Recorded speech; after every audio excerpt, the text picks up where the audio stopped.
So, you want to use tools for supporting your communication activities. What can you use? Well, it depends on whether you're going to communicate what we call synchronously or asynchronously. Synchronous communication means you're communicating at the same time.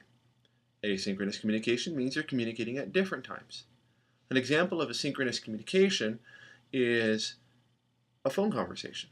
Okay, you pick up the phone, you call someone, and they're talking, they're listening at the same time. Hopefully, you're not driving at the same time, or that can cause problems. Asynchronous communication, if I pick up the phone, you're not there. So what do? I send you a voicemail. You get home, you get back to your phone and you check your voicemail, you listen to it, you hear the message. I'm not on the line, but you're hearing the message. So asynchronous communication means my sending of the message and your receiving of the message don't happen at the same time. Synchronous communication means I'm sending the message, you're getting the message, you're responding to the message at the same time.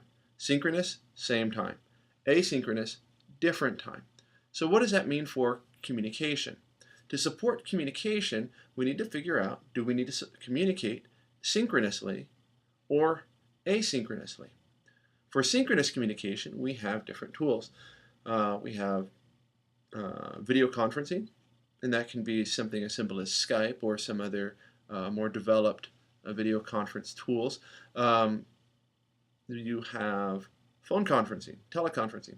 So you might have a device that plug it into the phone, and you can have a group of people sitting around a table talking, and then somebody else maybe in the New York office, and they're also talking, and you're all on the same group phone conversation at once. Okay, so you have tools like that.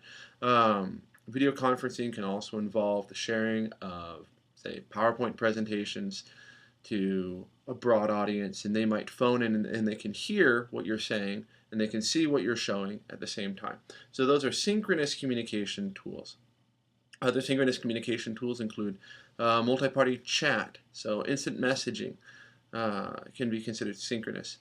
Texting is kind of a fuzzy one on your phone because frequently when you text somebody, you're expecting them to be there and send a quick response back. However, sometimes you send a text and it may be a few hours before you get it back. So texting can be either synchronous or asynchronous, but you're getting the communication done. Okay.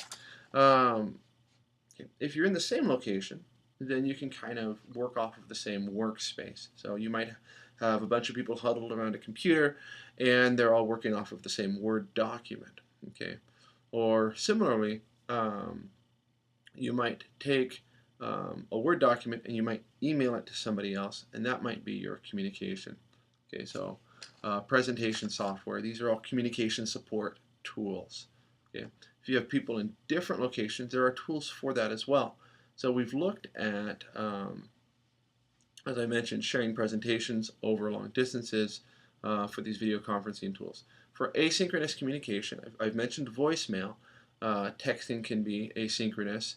Email is the prototypical, the standard for asynchronous communication. In most cases, you're using your email. There's not somebody sitting on the other end getting your message and replying immediately. Okay.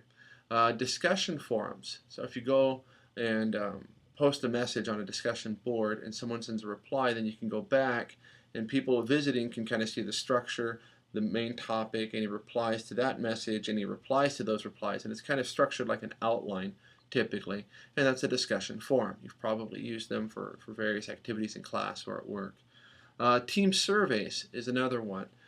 There are a variety of tools, SurveyMonkey, Zoomerang, Google Forms, that can be used to survey or poll your group members to ask people to rate different ideas for a project or a group presentation, and you can get response and group that together in a rather quick manner. So voting tools.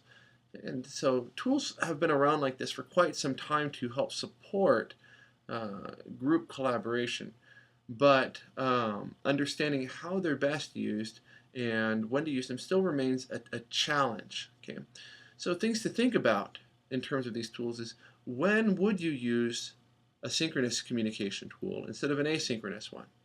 Okay, is whatever you need to communicate, is the nature of it necessary for you to walk over to somebody's office and talk to them or pick up the phone? Or would it be in their best interest to send them an email, or yours perhaps.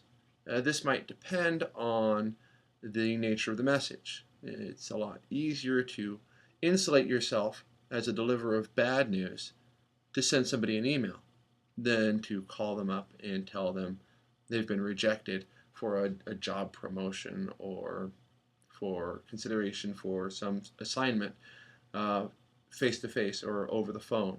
Okay, so we can insulate ourselves. We can, if you need to send a significant emotional message, maybe something that's rich in video might be more appropriate, or it may not. So it depends. Craft the message, and then figure out what tool you need to best communicate that to your audience.